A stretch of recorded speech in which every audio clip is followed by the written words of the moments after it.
Hello children, good morning. आज हम EBS की क्लास में चैप्टर 3 ग्रोइंग अप इसका रिवीजन करेंगे। ग्रोइंग अप का मतलब क्या होता है? बढ़ना या फिर वृद्धि करना। ठीक है। All living things grow and change and eventually die with time.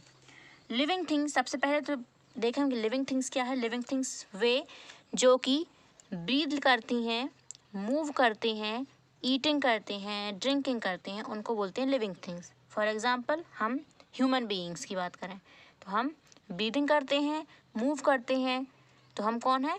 और लिविंग थिंग्स हैं। उसके अलावा फिर एनिमल्स भी क्या करते हैं? ब्रीदिंग करते हैं, ईटिंग करते हैं, मूविंग करते हैं, तो वो भी लिविंग थिंग्स हैं। उसके बाद जैसे बर्ड्स हैं तो बर्ड्स भी क्या करते हैं? मूव करते हैं, मतलब वो भी क्या है? Living things. तो ऑल लिविंग थिंग्स ग्रो, जो लिविंग थिंग्स जितनी भी हैं वो क्या करती हैं? ग्रो करती हैं, मतलब वृद्धि करती हैं। चेंज मतलब उनमें परिवर्तन होता है। एंड इवेंचुअली मतलब समय के साथ उनकी मृत्यु हो जाती है। Do you know how small you are when you are a baby? क्या आपको पता है, क्या आप जानते हैं कि आप कितने छोटे थे जब आप एक छोटे से बच्चे या फिर शिशु थे? यू आर क्वाइट स्मॉल, आप बहुत छोटे थे, मतलब आपकी हाइट बहुत छोटी थी। 1 मंथ, 2 मंथ, 6 मंथ, 1 ईयर, तब तक आप, जैसे आप बिल्कुल छोटे थे, जैसे 6 मंथ की बात करें, 6 मंथ तक बस बैठना सीखते हैं।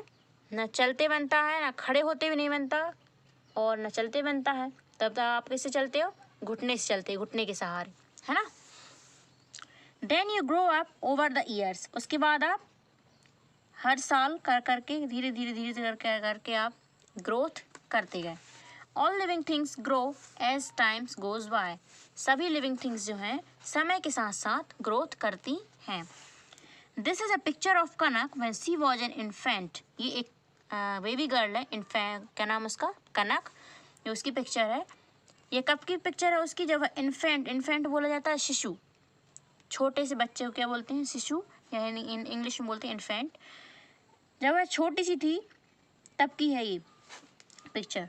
She was very small and like to crawl, वह बहुत छोटी थी, हाइट भी उसकी बहुत कम थी, और वह क्या करती थी? खड़े होते नहीं बनता था, चलते नहीं बनता था, तो वह क्रॉल करती थी। क्रॉल का मतलब होता है जैसे घुटने के चलते हैं ना, छोटे बच्चे घुटने के सहारे चलते हैं, हाथ और घुटने के सहारे।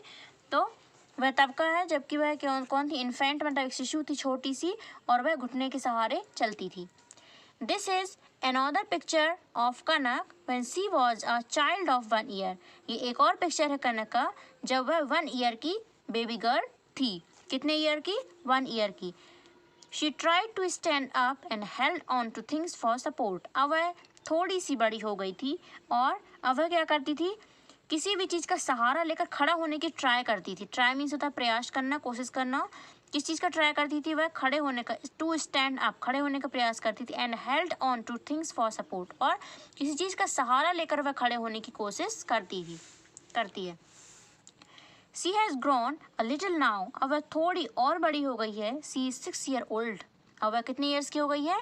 6 ईयर्स की हो गई है। ये पिक्चर दिया गया है। सी हैज़ ग्रोन टॉलर, अब वह टॉल हो गई है। टॉल मतलब ऊंची, अब उसकी हाइट भी बढ़ गई है। अब वह कितने ईयर्स की हो चुकी है? 6 ईयर्स की हो चुकी है।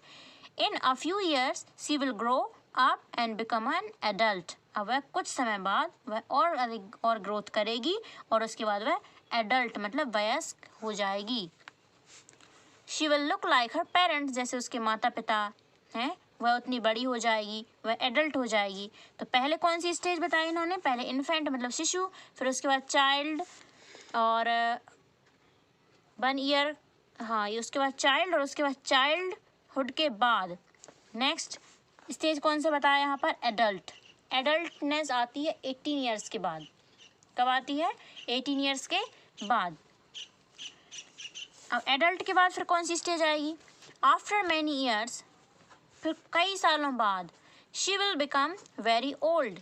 एडल्टनेस के बाद, एडल्ट के बाद फिर नेक्स्ट स्टेज कौन सी रहेगी? ओल्ड मतलब वृद्धावस्था। कौन सी, कैसी हो जाएगी वह? ओल्ड हो जाएगी, वृद्ध हो जाएगी। She may not be able to jump and play, फिर वह जंपिंग नहीं कर पाएगी, प्लेइंग नहीं कर पाएगी, क्योंकि वह बहुत वीक हो जाएगी। जैसे आपका ग्रैंडफादर हैं, आपकी ग्रैंड मदर हैं, तो वो कैसे हो जाते हैं? कमज़ोर हो जाते हैं। उन्हें चलने के लिए स्टिक की ज़रूरत होती है, वो स्टिक का सहारा लेकर चलते हैं क्योंकि वह वीक हो जाते हैं। तो पहले कौन सी स्टेज? चाइल्ड, फिर एडल्ट और फिर एडल्ट के बाद ओल्ड। ठीक है, 3 stages. The big trees that you see have grown from small seeds. जो बड़े बड़े हम पेड़ देखते हैं, क्या ये पहले से ही ऐसे हैं?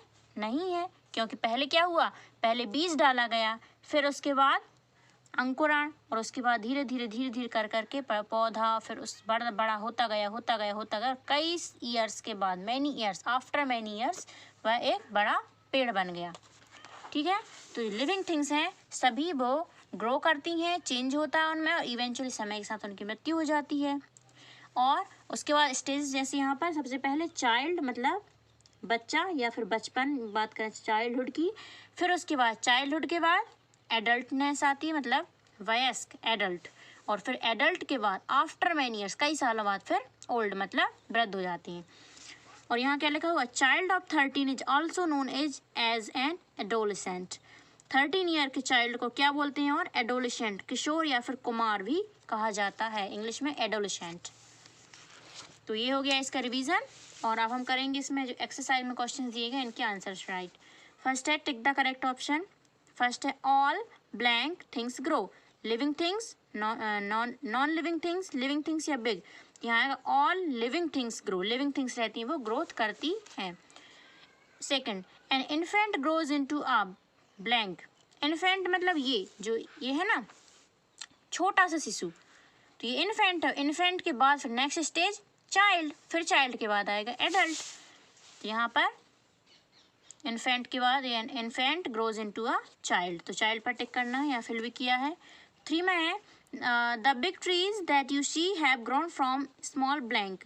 जो बड़े बड़े पेड़ हम देखते हैं, यह भी कहाँ से शुरू हुए, किससे बढ़ना शुरू हुए थे? इन्फेंट से, सीड से या सैपलिंग से? तो सीड से, पहले सबसे पहले बीज डाला गया था। उसके बाद 4th में है as the years pass and adult grows blank. जैसे जैसे समय निकलता जाता है, साल निकलते जाते हैं, एडल्ट किस स्टेज में पहुंच जाते हैं? यंग में, फास्टली या फिर ओल्ड? तो ओल्ड स्टेज में। तो यहाँ ओल्ड पर हमने यहाँ राइट कर दिया है ओल्ड, और यहाँ पर ओल्ड पर टिक कर दिया है।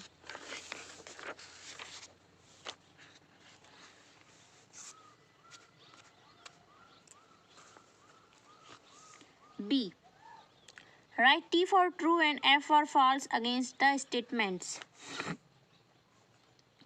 फर्स्ट में है all living things grow and change and eventually die with time, तो इसमें आ जाएगा ट्रू। सेकंड में है a child of 13 is also known as an adult, तो इसमें आ जाएगा फॉल्स।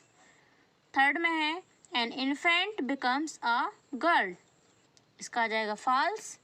फोर्थ का है after a few years a child becomes an adult, इसका हो जाएगा ट्रू, टी राइट किया है। As the years pass an adult grows old, यहाँ आ जाएगा ट्रू, टी राइट किया है। उसके बाद C, answer the following questions. तो ये है first question, how old are you, तो इसका आंसर कैसे राइट करना? आई एम, और इसमें आप जितने भी ईयर्स के हैं 6, 7, 8 जितने ईयर्स के हैं आप यहाँ पर राइट करें ईयर्स ओल्ड। उसके बाद सेकंड में है how old is your mother, तो इसका आंसर क्या है? माई मदर इज़ ब्लैंक, यहाँ इसलिए है क्योंकि इसमें आपको आपकी मदर की एज राइट करना है, ईयर्स ओल्ड। फिर उसके बाद how old is your father, तो माई फादर इज़, यहाँ आपके फादर की एज राइट करना है, years old. How old is your grand father, my grand father is blank years old. Blank में आपको क्या राइट करना है? जितने ईयर्स के आपके ग्रैंड फादर हैं उनकी एज राइट करना है। फिफ्थ में है how old is your grand mother, तो माई ग्रैंड मदर इज़, यहाँ ग्रैंड मदर की एज राइट करना है, ईयर्स ओल्ड। ये हो गए आंसर्स, ये हमने आपको राइट भी करवाए थे जब चैप्टर हुआ था तब। तो इसमें हम आपका होमवर्क क्या रहेगा EVS का, आपको ये क्वेश्चंस हम राइट करके सेंड करेंगे, तो आप इनके आंसर्स रफ कॉपी में राइट करें और ग्रुप पर सेंड करें। ठीक है, ये हो गया आपका चैप्टर 3 का रिवीजन, ग्रोइंग अप। और नेक्स्ट वीडियो में हम करेंगे चैप्टर 4 माय फैमिली, इसका रिवीजन करेंगे। होमवर्क में जो क्वेश्चन सेंड किए जाएंगे उनके आंसर्स आपको रफ कॉपी में राइट करके सेंड करना है। Okay, thank you, have a nice day.